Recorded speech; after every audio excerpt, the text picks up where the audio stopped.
সুপ্রিয় শিক্ষার্থীরা, আসসালামু আলাইকুম। আমার ঘরে আমার স্কুলের আজকের ক্লাসে তোমাদেরকে স্বাগতম। প্রিয় শিক্ষার্থীরা, আমাদের আজকের আলোচনা চতুর্থ অধ্যায় আখলাক। আখলাক অধ্যায় থেকে আজকে আমরা 3টি পাঠ নিয়ে আলোচনা করব। পাঠ 14 আত্মশুদ্ধি, পাঠ 15 সৎ কাজের আদেশ ও অসৎ কাজে নিষেধ এবং পাঠ 16 আখলাকে জামিমা।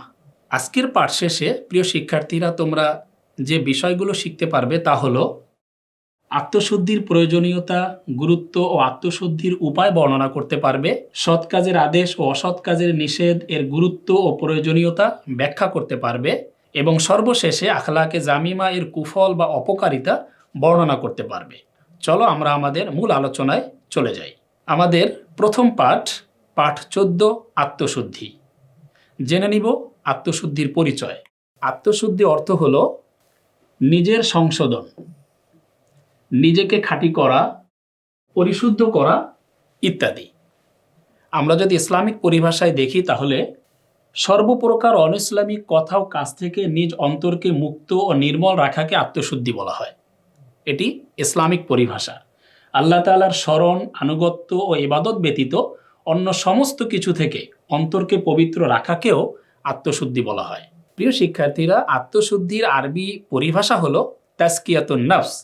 এটাকে সংক্ষেপে তাজকিয়াও বলা হয়। সব ধরনের পাপ, পঙ্কিলতা ও অনৈতিক কর্মকাণ্ড থেকে মুক্ত রাখাই তাজকিয়ার উদ্দেশ্য। অর্থাৎ আত্মশুদ্ধির উদ্দেশ্যই হলো সব রকমের পাপ, পঙ্কিলতা থেকে নিজেকে মুক্ত রাখা। এবার আমরা জেনে নিব আত্মশুদ্ধির প্রয়োজনীয়তা। প্রিয় শিক্ষার্থীরা, মানুষের জন্য আত্মশুদ্ধির প্রয়োজনীয়তা অনস্বীকার্য, খুবই প্রয়োজন। বস্তুত দেহ ও অন্তরের সমন্বয়ে মানুষ গঠিত। আমাদের অন্তর রয়েছে এবং দেহ রয়েছে, দুটি মিলেই আমাদের শরীর গঠিত। দেহ হলো মানুষের হাত, পা, মাথা, বুক ইত্যাদি নানা অঙ্গ প্রত্যঙ্গের সমষ্টি। আর অন্তর হলো আত্মা বা কল্ব, যেটিকে কল্ব বলা হয় আরবিতে। এ দুটোর মধ্যে কল্বের ভূমিকাই প্রধান।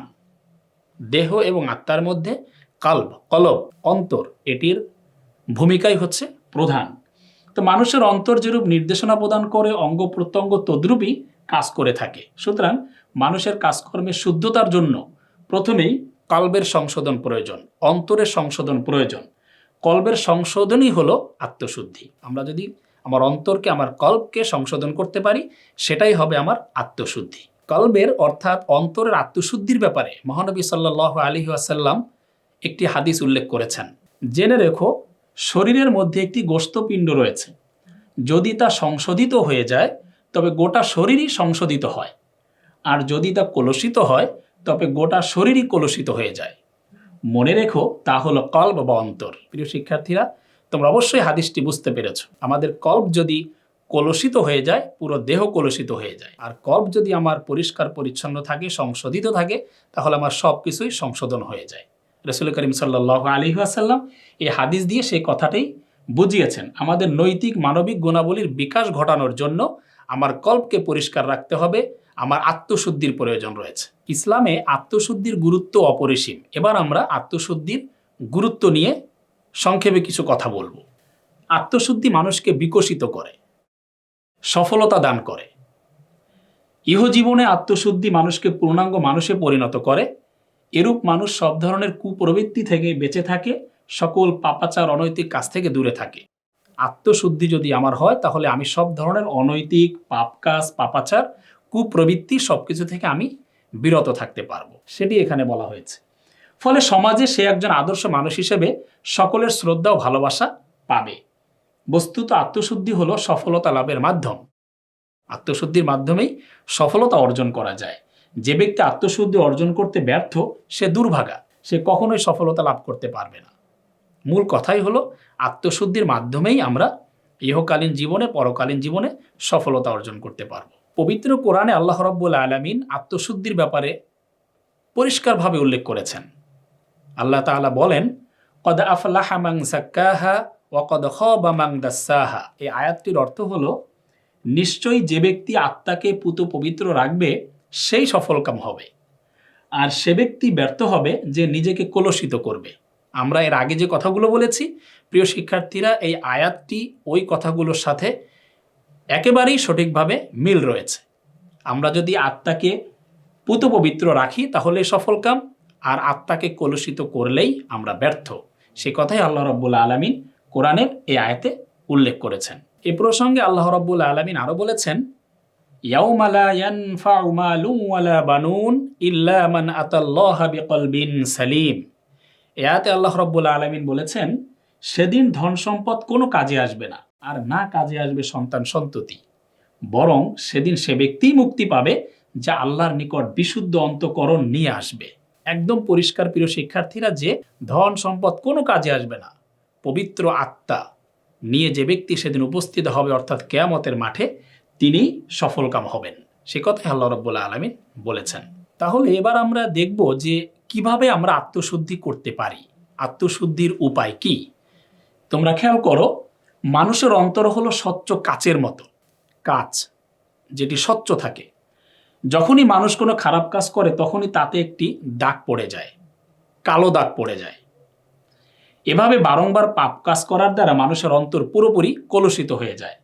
আর আল্লাহ তাআলা এ সম্পর্কেই বলেছেন, কাল্লা বাল রানা আলা কুলুবিহিম মা কানু ইয়াকসিবুন। অর্থ, কখনোই নয়, বরং তাদের কৃতকর্মই তাদের অন্তরে মরিচা ধরিয়েছে। অর্থাৎ মানুষের কাজের মাধ্যমেই, আমাদের পাপাচারের দ্বারাই আমার অন্তর কলুষিত হয়ে যায়। তাহলে অন্তরকে আমাদের পবিত্র করতে হবে, সংশোধিত করতে হবে। আমাদের পাপ কাজ ছেড়ে দিয়ে আমাকে ভালো কাজ করতে হবে, তাহলে আমার আত্মা পরিশুদ্ধ হবে। ফলে আমরা বুঝতে পারলাম, মানুষের কাজের কারণেই মানুষের অন্তর কলুষিত হয়ে যায়। সুতরাং আত্মশুদ্ধির প্রধান উপায় হলো খারাপ কাজ ত্যাগ করা, কুচিন্তা, কু অভ্যাস বর্জন করা, সদা সর্বদা সৎকর্ম, সৎচিন্তা, নৈতিক ও মানবিক আদর্শের নিজ চরিত্রে গড়ে তোলার দ্বারা আত্মশুদ্ধি অর্জন করা যায়। মানে আমি খারাপ কাজ ত্যাগ করব, কুচিন্তা, কু অভ্যাস বর্জন করব এবং সদা সর্বদা সৎকর্ম, সৎচিন্তা, নৈতিক ও মানবিক আদর্শের নিজ চরিত্র গড়ে তুলব। এটা যদি আমি করতে পারি তাহলে আমি আত্মশুদ্ধি করতে পেরেছি। এ ব্যাপারে মহানবী সাল্লাল্লাহু আলাইহি ওয়াসাল্লাম বলেছেন, প্রত্যেক বস্তুরই পরিশোধক যন্ত্র রয়েছে, আর অন্তর পরিষ্কারের যন্ত্র হলো আল্লাহর জিকির। কোনো যন্ত্রে যদি মরিচা ধরে যায় তাহলে তাকে পরিশোধক, পরিষ্কার করার যন্ত্র রয়েছে।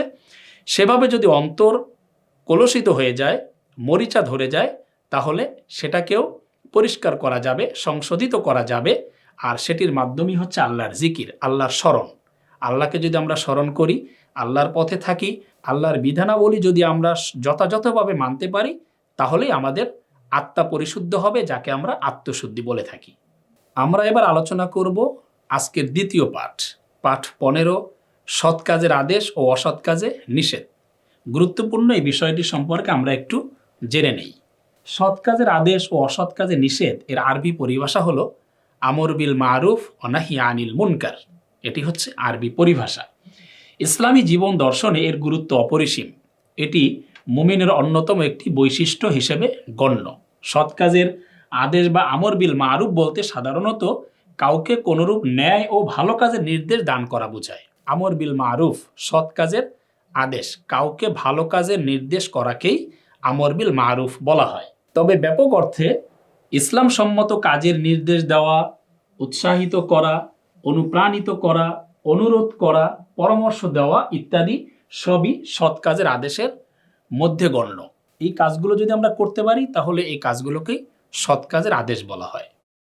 আর অসৎ কাজের নিষেধ বা নাহি আনিল মুনকার বলতে যাবতীয় মন্দ, খারাপ ও অশ্লীল কাজ থেকে কাউকে বিরত রাখা। অন্যায় কাজ, অশ্লীল কাজ, খারাপ কাজ থেকে যদি আমরা বিরত রাখি কাউকে, সেটাকেই বলা হয় অসৎ কাজে নিষেধ। অর্থাৎ যেসব কাজ ইসলাম সমর্থন করে না এবং যেসব কাজ নীতি, নৈতিকতা ও বুদ্ধি বিবেক বিরোধী, সেসব কাজ থেকে কাউকে নিষেধ করা, বিরত রাখা, নিরুৎসাহিত করা, বাধা দেওয়া ইত্যাদি নাহি আনিল মুনকারের অন্তর্ভুক্ত। এই কাজগুলোকেই বলা হয় নাহি আনিল মুনকার, অর্থাৎ অসৎ কাজে নিষেধ। এই প্রসঙ্গে রাসূল করিম সাল্লাল্লাহু আলাইহি ওয়াসাল্লাম একটি হাদিসে উল্লেখ করেছেন। তিনি বলেছেন, তোমাদের কেউ যখন কোনো খারাপ কাজ হতে দেখে তবে সে যেন তা হাত দ্বারা প্রতিরোধ করে। যদি তা সম্ভব না হয় তবে মুখের দ্বারা প্রতিরোধ করবে। যদি সে এ ক্ষমতাও না রাখে তবে সে যেন অন্তর দ্বারা এর প্রতিরোধ করার চেষ্টা করে। আর এটা হলো ঈমানের দুর্বলতম স্তর। খুবই গুরুত্বপূর্ণ একটি হাদিস, যেটি মুসলিম শরীফে বর্ণনা করা হয়েছে। প্রথমে আমাকে হাতের দ্বারা প্রতিরোধ করতে হবে, দ্বিতীয় আমাকে মুখের দ্বারা প্রতিরোধ করতে হবে এবং সর্বশেষে অন্তরের দ্বারা প্রতিরোধ করার চেষ্টা করতে হবে। এই 3টি ক্যাটাগরি যদি আমরা পালন করতে পারি তাহলে সেটি হবে নাহি আনিল মুনকারের উত্তম ভূমিকা। ইসলামে আমর বিল মারুফ ও নাহি আনিল মুনকার অত্যন্ত গুরুত্বপূর্ণ একটি বিষয়। এটি যদি সমাজে না থাকে তাহলে সমাজে অশান্তি তৈরি হয়, শান্তি শৃঙ্খলা বিনষ্ট হয়। আর এ ব্যাপারেই আল্লাহ রাব্বুল আলামিন কোরআনে বলেছেন, কুনতুম খায়রা উম্মাতিন উখরিজাত লিন-নাস তা'মুরুনা বিল মারুফি ওয়া তানহাউনা আনিল মুনকার ওয়া তু'মিনুনা বিল্লাহ।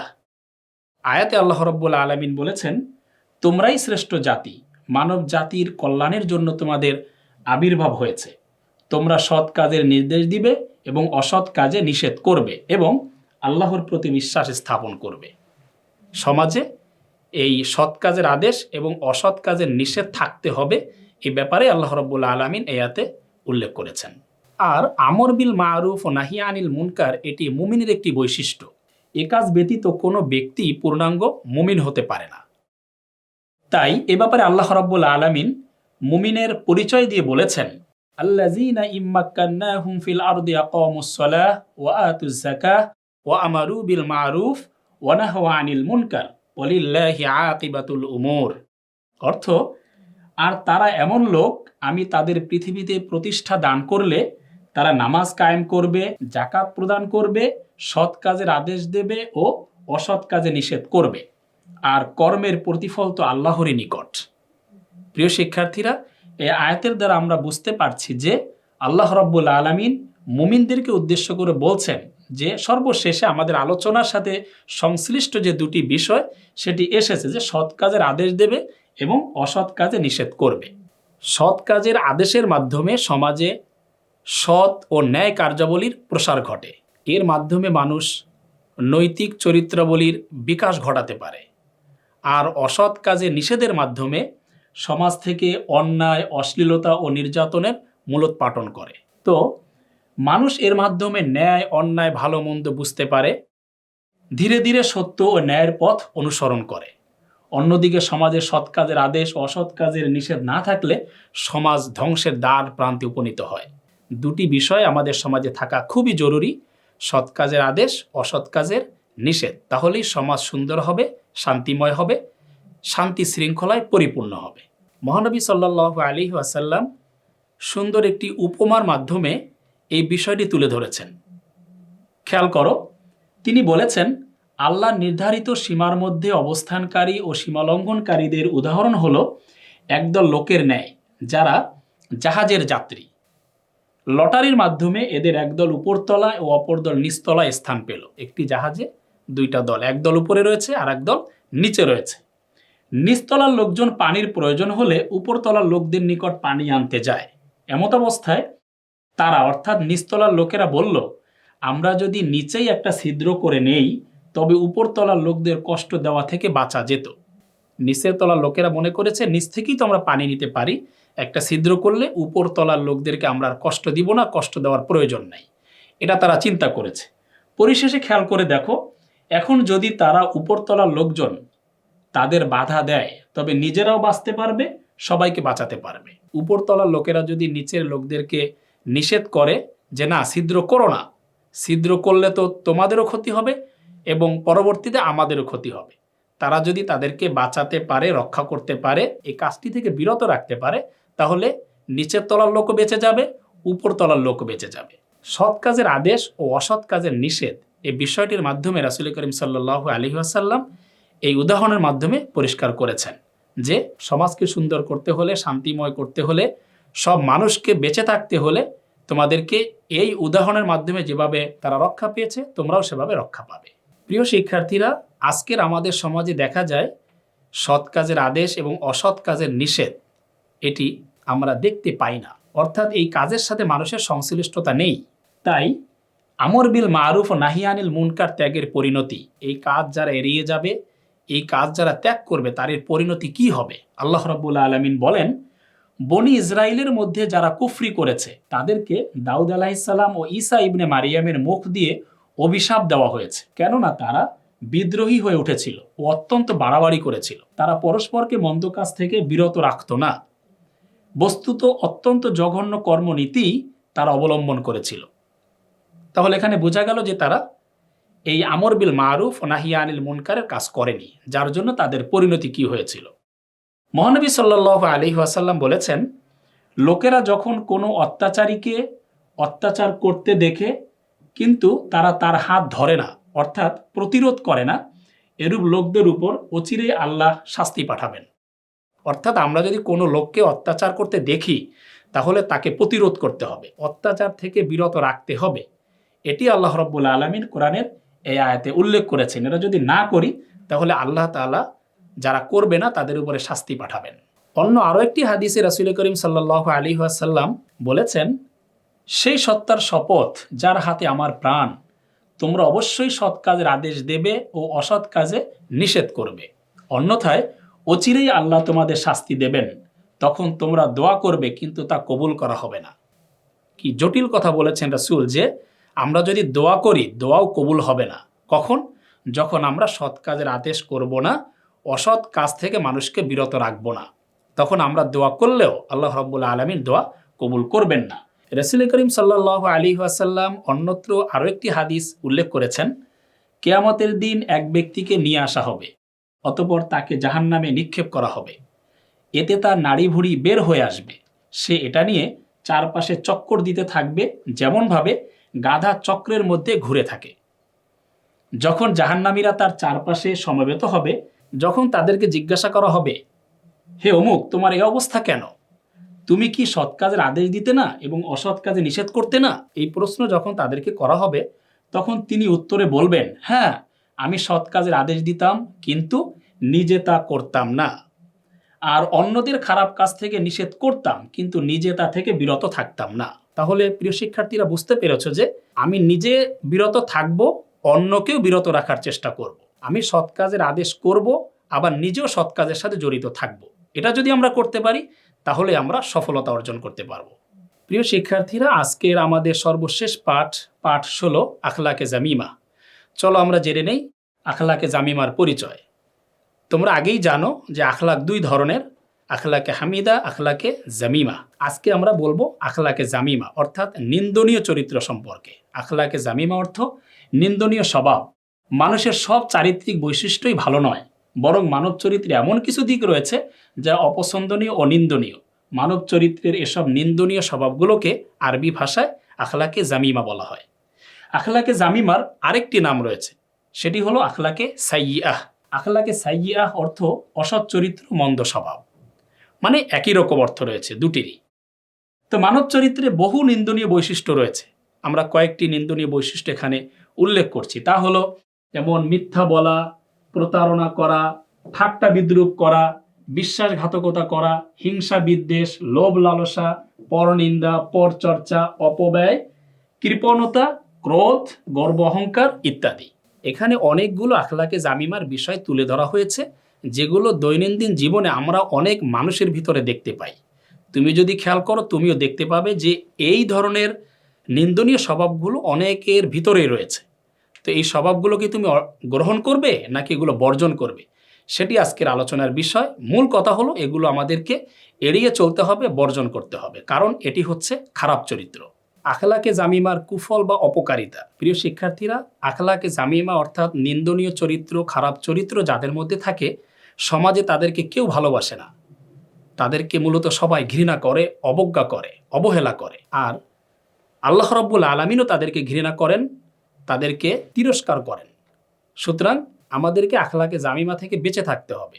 আমরা যদি আখলাকে জামিমা থেকে বেঁচে থাকতে পারি তাহলে আমরা আল্লাহর ভালোবাসা অর্জন করতে পারবো এবং সমাজে, পরিবারে সর্বত্রই আমরা সবার কাছে শ্রদ্ধার পাত্র হতে পারবো।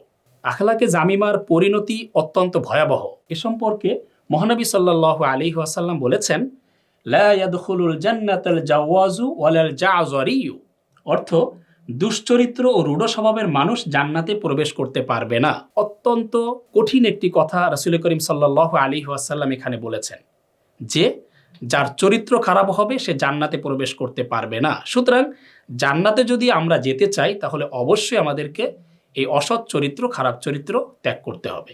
শিক্ষার্থীরা, আমরা আজকে যে আলোচনা করলাম তা হলো, প্রথমেই আলোচনা করা হয়েছে আত্মশুদ্ধি, দ্বিতীয় আলোচনা করেছি সৎ কাজের আদেশ ও অসৎ কাজে নিষেধ, এবং সর্বশেষ আলোচনা হয়েছে আখলাকে জামিমা। এই 3টি বিষয়ের আলোকে আজকে তোমাদের জন্য কিছু বাড়ির কাজ রয়েছে। তা হলো, আত্মশুদ্ধি অর্জনের উপায়গুলো কোরআন হাদিসের আলোকে লিখো। 2, সৎ কাজের আদেশ ও অসৎ কাজের নিষেধ করা আবশ্যকীয় কর্তব্য। এ কর্তব্য অবহেলা করার পরিণতি ইসলামের আলোকে ব্যাখ্যা করো। এবং সর্বশেষ, কেন তুমি আখলাকে জামিমা ত্যাগ করবে এ বিষয়টি বিশ্লেষণ করো। শিক্ষার্থীরা, আজকের পাঠগুলো ভালোভাবে অধ্যয়ন করে অনুশীলন করে তোমরা বাড়ির কাজটি সম্পন্ন করবে এবং স্কুল খোলার পরে তোমার বিষয় শিক্ষকের কাছে তোমার এই বাড়ির কাজটি জমা দিবে। তিনি যথাযথভাবে তোমার এই কাজটি মূল্যায়ন করবেন। আশা করি তোমরা আমাদের আজকের ক্লাসটি বুঝতে পেরেছ। আজ এ পর্যন্তই। ভালো থেকো, সুস্থ থেকো। আসসালামু আলাইকুম রহমতুল্লাহ।